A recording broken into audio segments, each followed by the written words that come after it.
Hi, I'm Barbara Rimkunis, and this is your Exeter History Minute. New Englanders, we're told, were crazy about drinking chocolate in the early Republic. But was it popular in Exeter?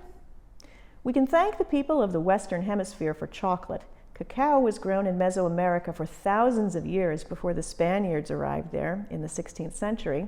Early descriptions are of a frothy, bitter, spicy drink because it often contained chili pepper, which sounds utterly delicious. Europeans added sugar and milk to produce the sweet drink we know today as hot chocolate or cocoa. The cacao does not give up its flavor easily. A cacao pod is about the size of a summer squash, another New World food, and when ripe is a yellowish to brownish color. Crack it open and you'll find the sticky cacao beans, which kind of look like slippery garlic cloves. These are removed and fermented until they resemble sticky kidney beans. For easier transportation, they're dried. This is most likely the way they arrive in New England ports. Shortly after the Spaniards imported cocoa beans from Mesoamerica, France and England began cultivation on the islands of the West Indies. Like all other products from the region, cocoa was primarily planted, tended, and harvested by enslaved people. To say our love of chocolate has a fraught history would be an understatement. After arriving at a local port, most likely Portsmouth, cocoa beans would arrive in Exeter. An advertisement in the Exeter Chronicle in 1784 boasts chocolate of the first quality made by Thomas Durant at his mill in Exeter and sold as cheap as can be purchased in any of the New England states. At Durant's mill, the beans were roasted much like coffee beans, then crushed and winnowed into nibs, which have a mulch-like appearance. This was then pressed into cakes or bricks. To make it drinkable, it had to be ground and heated to release the cocoa butter and then whisked into a froth using a tool called a molinillo, a turned wooden whisk. It doesn't look like the wire whisks we use today. It looks more like an angry honey dipper.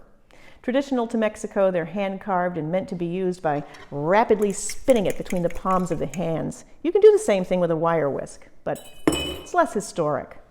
Durant's mill was somewhere in Exeter, but we don't know where. We have no maps for 1784, and we've been unable to trace Thomas Durant at all.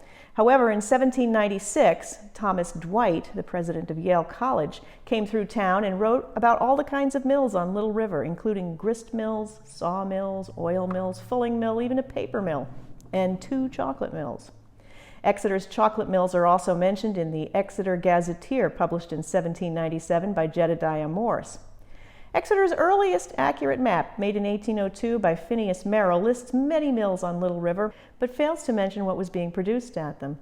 It's possible that chocolate alternated with other products, such as snuff. In any case, chocolate production was limited to the rainier months when the river was high enough to turn the mill wheel.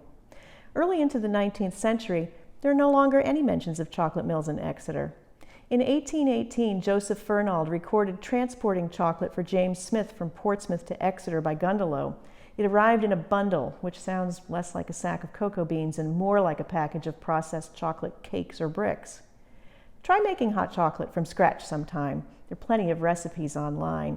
Find one with a dash of chili to spice it up, and think for a moment about the hard journey chocolate has made to our tables. For more information about the history of mills in Exeter, visit our website at www.exeterhistory.org.